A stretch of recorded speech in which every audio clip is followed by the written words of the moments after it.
In 1974, Portugal was freed from a 48-year dictatorship. It was the Carnation Revolution. Since then, we have gone from an illiteracy rate of 33% to an average equal to the European Union's.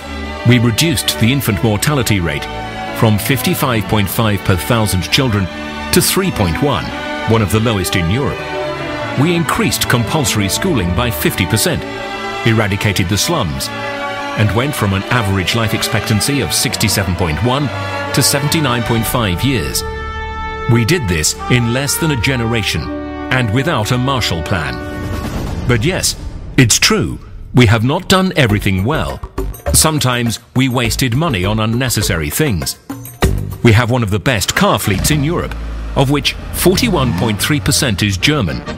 We installed one of the largest electric car supply networks in Europe, supplied by a German company. But we are still waiting for Germany to sell us the electric cars.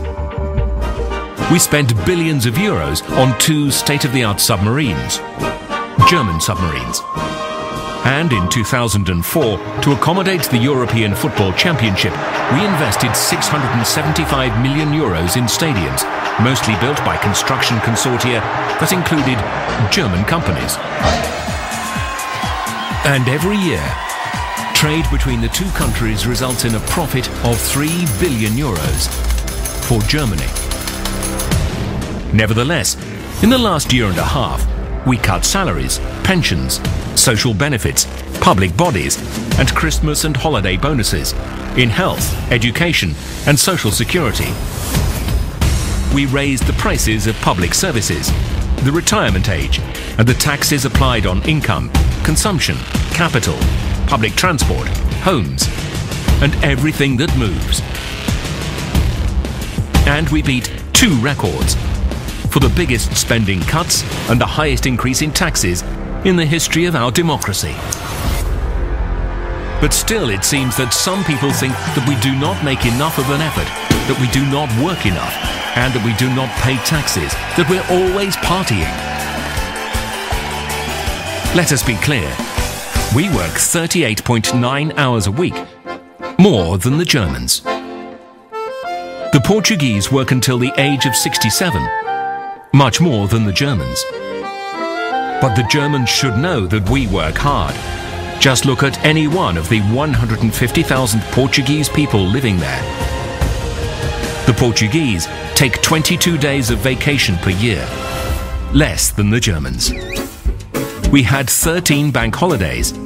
We abolished 4, and now have 9, less than the Germans.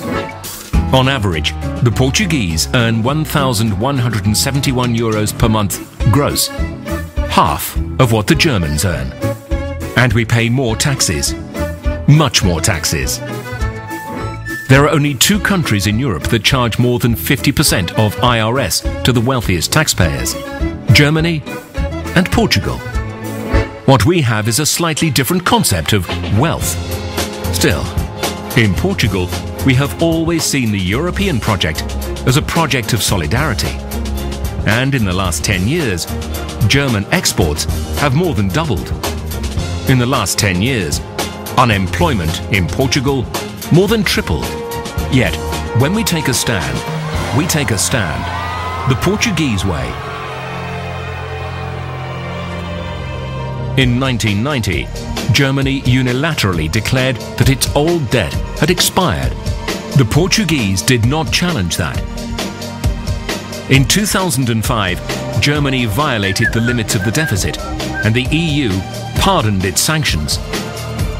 Not only did the Portuguese not challenge that, but even supported the decision. We knew it was not fair to ask the German people to work even more, pay more taxes, lower wages, and cut pensions. The Portuguese have always viewed the European project as a solidarity project. Tear down this wall. And we are sure that the Germans have too.